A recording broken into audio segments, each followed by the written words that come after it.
Welcome back, ladies and gentlemen, on my YouTube channel. I am your host, the Mighty Bjorn, and today, for you, I have a mighty game review of Papers, Please.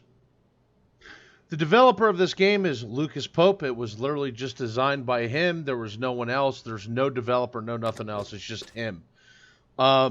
It was released on Windows and Mac OS X August 8th, 2013. Links on February 12th, 2014, and PlayStation Vita on December 12th, 2017. So it's actually got quite a bit of exposure. It is a puzzle simulator game, and it is only single player. Now, to give you the basis, you are essentially a checkpoint inspector, and the idea is you're going to be going over the paperwork and documentation of the different people trying to get through the checkpoint, or that want to get through the checkpoint.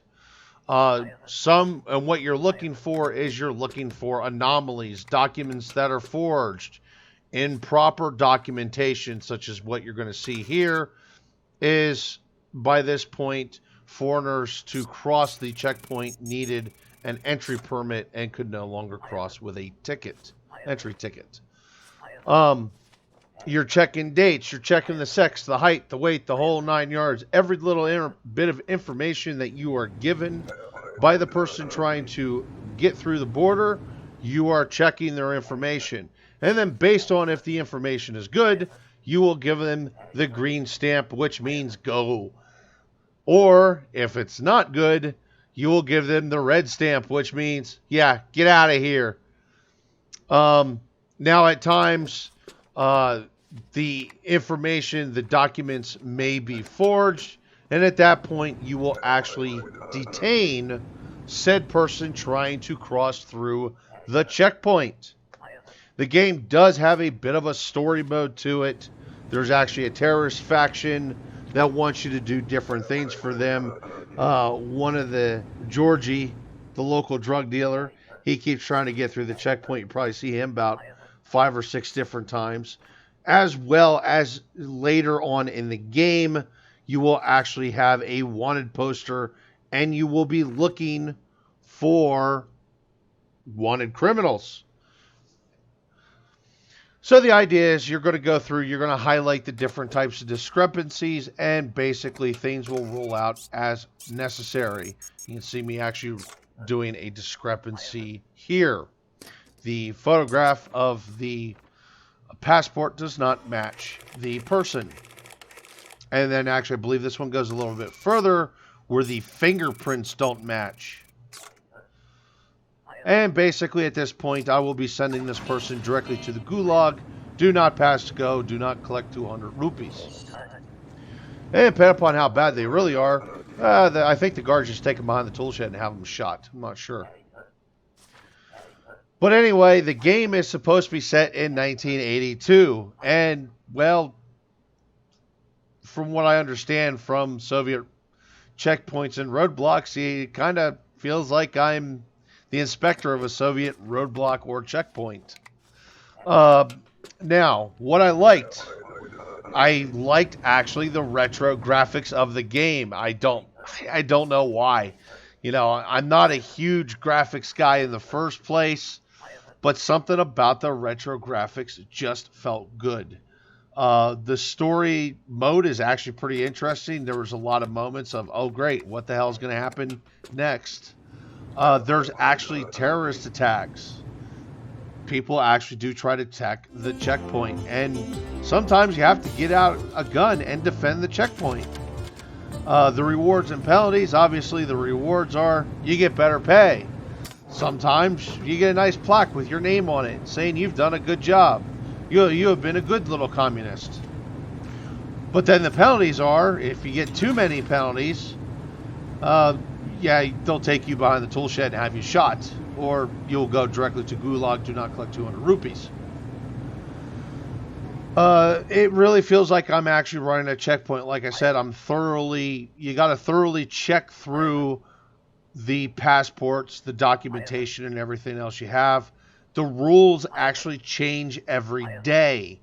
Uh, well, okay, not every day, but damn near every day. Yeah, see here, I'm getting a nice shiny little plaque saying I'm a good little communist. I'm not getting shot today. Um, but like I said, it feels like I'm really running a checkpoint. I'm looking for wanted persons. There's actually some people that are automatically denied because of what country they're from in certain parts of the game. Things of that nature. The game is actually quite challenging. Sometimes it's really hard to see the different documentation forgeries. You kind of get used. You see so many of the documents over and over again, and after so long, you start not looking at certain details or overlooking certain details, if you will. Sometimes it's just as simple as a typo in the name. And if there's even a simple typo in the name, will get you penalized if you let that person through. Sometimes I've missed the expiration dates, stuff of that nature. I do like the music. It kind of has like this dreadful tone that just kind of makes you feel bad for going to work that day and being stuck in a country like Russia or whatever country it is in this game. And I like how the game has multiple endings. Actually, the game has up to 20 endings, and I've only seen 5 of them so far. And it's all based on what you do in the game and how well you do different things. I believe there's actually an ending, a specific ending for completing the game without getting one citation. There's now these are the new. This is the neutral part to me. There's different modes to the game. There's like an endless mode and things like that. And I think it's called endurance mode, where you're just trying to go as long as you can without getting a citation. Um, in all honesty, the game where it's at is the story mode. Yeah, the other modes are fun, but they just really don't matter. Story mode is where it's at. Um, pardon me. Highlighting discrepancies is what I disliked at times. Sometimes it can be really difficult highlighting the different types of discrepancies, putting them out, and then essentially doing the necessary penalty for said discrepancies. Simple things as such as your the person's passport is expired. It's just a denial stamp. You can't get in. Um, Same way, name typos can be, I think, is also a denial. But you have some more serious cases where passports are completely forged. So you have to do much more than that. You have to do detaining. Sometimes, such as earlier, you saw the photograph one where I pointed out the photograph. I actually had to do fingerprinting. And I had to compare not just the documentation that the person had given me, but I also had to compare the documentation of the fingerprints themselves.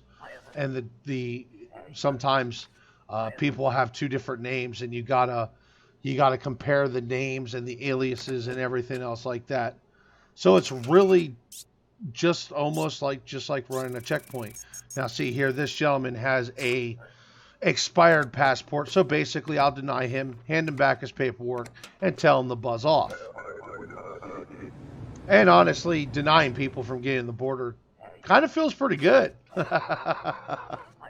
Go directly to Gulag. Do not collect 200 rupees. Anyway, folks, it is Papers, Please is $10 on Steam, folks. And honestly, I highly recommend it. I really enjoy the game for what it is. It's nothing super special, but it feels and pretty much is completely different from the type of games I typically do play. But anyway, folks, hopefully you enjoyed this review of Papers, Please, and have yourself a great week.